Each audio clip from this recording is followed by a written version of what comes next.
The senator representing Delta South Senatorial District in the National Assembly, James Manager, has denied benefiting from NDDC contracts. Hi, welcome to What's Happening. These are the top 10 stories now. At number 10, the suspended acting chairman of the Economic and Financial Crimes Commission, Ibrahim Magu, says he remitted 329 billion naira from indebted oil marketers into the accounts of the Nigerian National Petroleum Corporation. This was as the presidential panel probing allegations of corruption against Magu raised the issue of alleged misappropriation of the NNPC funds. On Sunday, Magu's lawyer, Wahab Shitu, claimed the funds were remitted directly into NNPC dedicated accounts via remitter under a special arrangement endorsed by the NNPC, EFCC and the affected NNPC's indebted marketers. At number 9, Vietnam is evacuating 80,000 people, mostly local tourists, from the popular resort city of Da Nang after 3 residents tested positive for coronavirus. According to Vietnam's Ministry of Health, a 57-year-old man who had no international travel history and had been living in Da Nang for the past month recorded the first locally transmitted case of COVID-19 in 100 days on Saturday. 2 other cases were reported the following day. On Monday, the government made the decision to begin evacuating 80,000 people from Da Nang, a process that will take 4 days. At number 8, the World Health Organization has said that keeping borders closed to curb the spread of COVID-19 is unsustainable. The organization stated this on Monday, urging countries to adopt comprehensive strategies based on local knowledge of where the virus is spreading.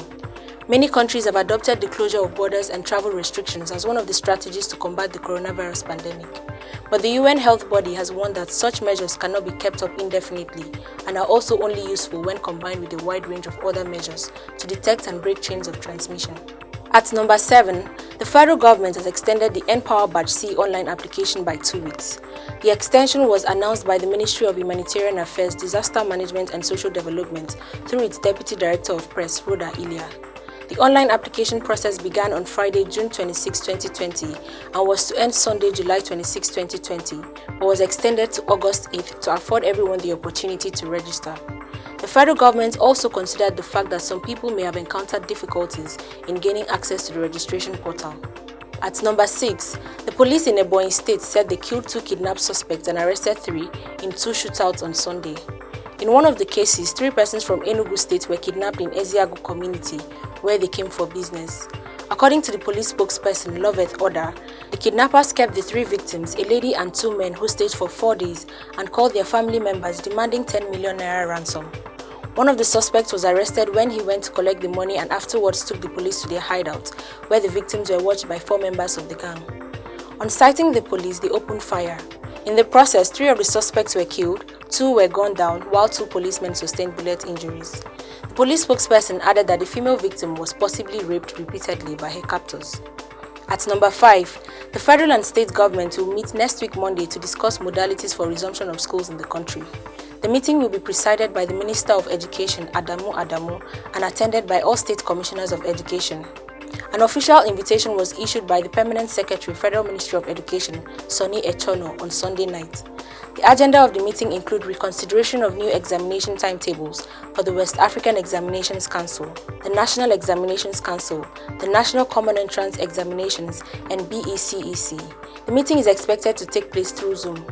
At number 4, the federal government has rejected a bill seeking to establish cancer registry in the country to provide for complications of statistics record to the incidence of cancer and give a basis for research and treatment. This was disclosed by the Minister of Health, Dr. Osage Ehanire, while speaking during a public hearing by the House Committee on Health Services. The minister's position was adopted by most of the stakeholders present at the public hearing, which include the Nigeria Labour Congress, the Nigeria Medical Association, amongst others.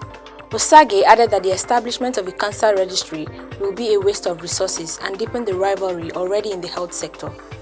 At number 3, the Niger State Child Rights Protection Agency says parents of the 15 children rescued from a torture house in Suleja last week will be prosecuted in accordance with the law.